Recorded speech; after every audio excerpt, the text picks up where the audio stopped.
Sun, Sights and Sea. Travel. Warrandytians BAS and GLENICE RICHE recently returned from an adventurous cruise, which took them from Bali to Broome via the Kimberley. BAS passionately diarises their adventures and has provided a snapshot of their sensational seascapade on the scenic Eclipse 2. Spice Islands and the Kimberley. This was a long-anticipated holiday, with a plan to sail from Denpasar in Bali through the Indonesian Spice Islands to Darwin and then follow the Kimberley coast to Broome. So, on July 4, the plan became a reality as we set off and left Warrandyte behind us. We enjoyed a single night at the Conrad Hotel Denpasar before being taken by coach to our new home for the next few weeks. The scenic Eclipse 2 sat proudly at her berth in the morning sunshine. It was a most warm welcome, with Captain Iwan Leruzik personally greeting guests as they boarded. The scenic Eclipse 2 is wonderfully appointed and almost identical to his sister ship, the scenic Eclipse. These yachts leave little to be desired. The Discovery yachts, as they prefer to be called, are unquestionably luxurious. They offer so much, with an opportunity to explore some of Earth's hidden treasures in absolute comfort. They boast a team of carefully selected marine biologists and geologists to further enhance your voyage. They are also adept at handling the 12 zodiacs, which will be used extensively in the following weeks, accounting for most excursions, whether they be for sightseeing, transport to shore, or getting guests to pontoons for snorkelling. On our first morning, as the sun barely crept over the horizon, we boarded the zodiacs full of excitement. We were going to locate and swim with whale sharks. We were not to be disappointed, for, as if on cue, these magnificent ocean creatures were waiting for us. They drifted ever so gently in and out between us as we snorkeled at arm's length away. An incredible way to begin a holiday. The following morning we reached Komodo Island, home of the largest lizard on Earth, the Komodo dragon. These lizards can grow to a length of 3 meters and tip the scales at 150 kilograms. They possess a toxin in their glands that compounds any bite they may administer to their prey. They have been known to kill and eat humans, but we are, however, in very experienced hands. Split into small groups with 2 guides armed with long sticks, we quietly moved on our way.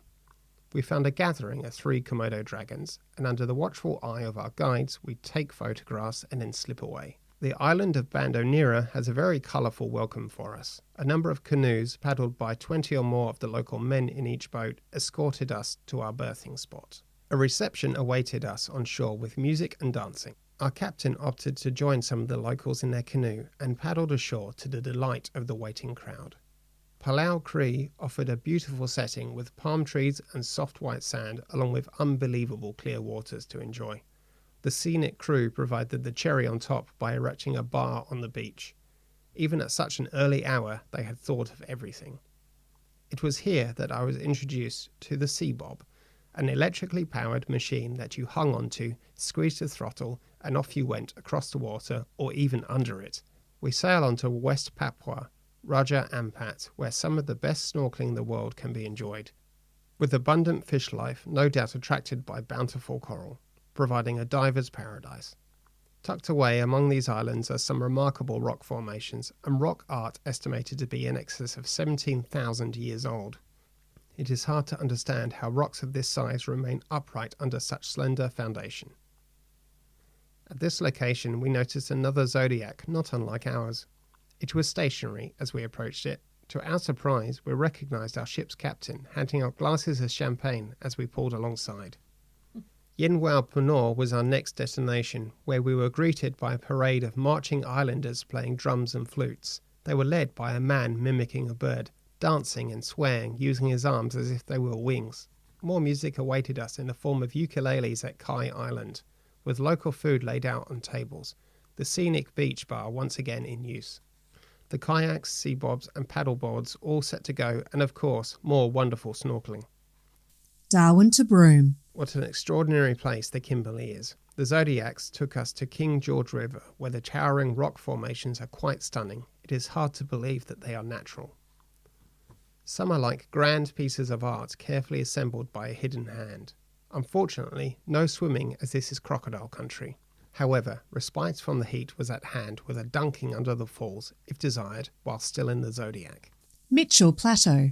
In 1942, following the fall of Singapore to the Japanese, an Allied mission to extract a couple of Australian communications experts was mounted. Incorrect coordinates were responsible for the C-53 Dakota running out of fuel and crash landing at Mitchell Plateau. Miraculously, all those on board survived. Today, what remains of the crashed plane can still be seen. Reef and horizontal falls were timed to perfection, with the tidal movements pivotal to highlighting the splendour of these locations. The Hunter River provided the opportunity for crocodile spotting. These relatives of dinosaurs are extremely good at concealing themselves, particularly whilst in water, often only displaying 2 eyes and a snout. Definitely no swimming here. It was only days earlier at Swift Bay South that we realised upon our arrival that we were not entirely alone. A young saltwater crocodile had taken to sunning itself on a rock ledge not too far away from where we had come ashore. Thankfully, it remained where it was for the duration of our visit.